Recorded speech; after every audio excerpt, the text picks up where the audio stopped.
Hi everyone, Breach Thinny out, Tano here, the internet's busiest music nerd, and it's time for a review of this new 21 Pilots album, Breach. Here we have the newest and 8th studio full-length LP from Tyler Joseph and Josh Dunn, the Ohio music duo known as 21 Pilots. And this thing is a quick follow-up to last year's Clancy, as well as a momentous mark in the band's discography, because conceptually, the ongoing storyline that has been moving since the band's 2015 record Blurry Face is apparently concluding with this album, with a final face-off with the Blurry Face character, I guess. So what shape the band's storytelling will take from this point forward, I guess we'll just have to see. And while they haven't always been a draw for me personally to the duo's music, 21 Pilots' storytelling, the narratives behind their records, have been a massive selling point among some of their most hardcore fans. And I will admit, even for me, when the music itself is compelling, the lore does add an extra layer of intrigue, like on the band's 2018 record Trench, which I was quite taken with. But all the symbolism and mythology aside, what is clear is 21 Pilots is serving up yet another buffet of their trademark mix of indie, emo, punk, pop, rap too, with plenty of mental health-minded lyrics. But I will say, stylistically and musically, there does seem to be more of a focus this time around on various music trends of the early to mid-2000s. For example, I wouldn't call this album or 21 Pilots metal by any stretch of the imagination, but it's kind of hard to ignore the obvious melodramatic rap rock stylings of bands like Linkin Park turning up on key tracks such as The Contract, as well as the opener City Walls, where the guitars just feel kind of toned down for a more palatable presentation. And I do think some magic is lost in the process of that change and evolution, especially with the former of those two tracks, The Contract, featuring all of these springy auto-tune lead vocals. But when the duo isn't channeling Mike Shinoda and the gang on this thing, they're actually looking to some of the best and brightest commercial highs the indie scene had to offer around the same time period. Like, Robot Voices sounds like exactly what you would get if you reimagined the Postal Service as like a low-key rock band. And it's actually pretty incredible, even if most of the musical nods are pretty clear, right down to Tyler Joseph's polite and articulate delivery on the verse vocals. I mean, also take note of the lyrics on the track about seeking love and sort of being shut off from the world and then reassured by robot voices that this love that you're interested in is fine. Then with tracks like Raw Fear as well as Garbage, we get a bit of hopecore indie pop with a touch of MGMT and a hefty dose of life philosophy coming through on the lyrics. And for the most part, I find these tracks to be okay. I just don't think they are novel or interesting spins on the very obvious influences they're taking off from. Meanwhile, tracks like Downstairs provide a bit of a tone shift, being a slow, heavy power ballad type track. And while the heavily manipulated lead vocals, blown out bass, and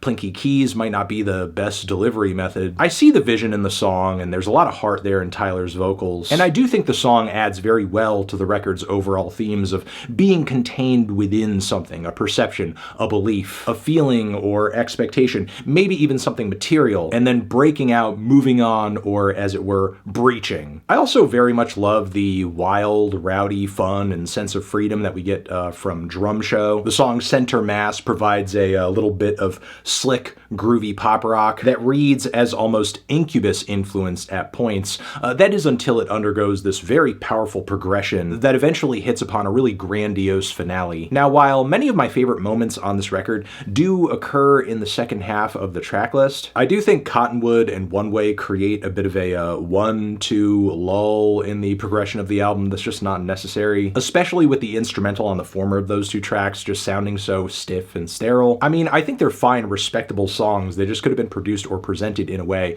that felt a bit more organic or engaging. And while I concur with the voice note on the record talking about how Days Lie Dormant is a strange transition from One Way, I still think Days Lie Dormant is in the running for the best track on the album. It is such an amazing anthem that somehow builds itself off of many different sounds and influences from a myriad of different indie titans. You've got kind of like the pulsating anthemics of the Killers, mixed with some of the straightforward kind of plucky post-punk guitar work of Interpol, and then for good measure measure, within all of that, you have some cute whistle passages a la Peter, Bjorn, and John, and yes, somehow all of those different elements work together. And once again, on this track, we have more lyrics like, my days lie dormant, it's feeling less important, to waste my time inside a place you're not, don't make me waste my love, it's everything I've got, where we're just like kind of continuing on this track of like, we're breaking out, we're leaving, we're escaping. And these themes of a love that doesn't necessarily work or seems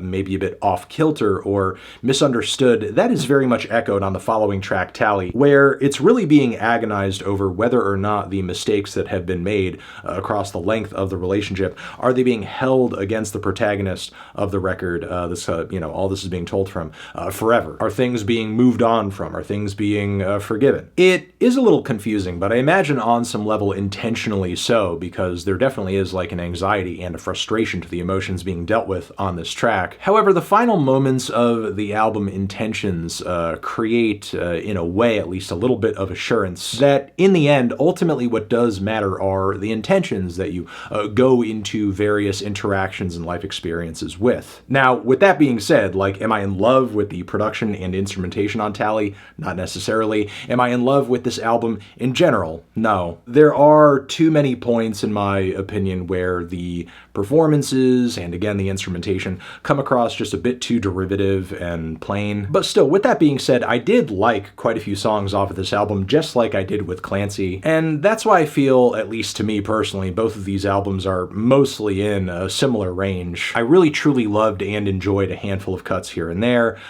felt like the rest of the album for the most part was fine, and disliked maybe a few cuts, feeling like 21 Pilots were maybe embodying some of these very obvious alt-rock and indie influences in a way that felt either too derivative, lacked vision, lacked creativity, or showcased maybe a misunderstanding of like what made some of these sounds appealing in the first place. With that being said though, I still did enjoy a lot of the lyrics and the overall themes and concept of this album too, and ultimately what it means for the final moments of this ongoing 21 Pilots story, which is why I'm feeling a decent to strong 6 on this album. Transition, have you given this album a listen? Did you love it? Did you hate it? What would you rate it? You're the best, you're the best. What should I review next? Hit the like if you like. Please subscribe and please don't cry. Hit the bell as well. Over here next to my head is another video to check out. Hit that up or the link to subscribe to the channel. Anthony Fantano, 21 Pilots, forever.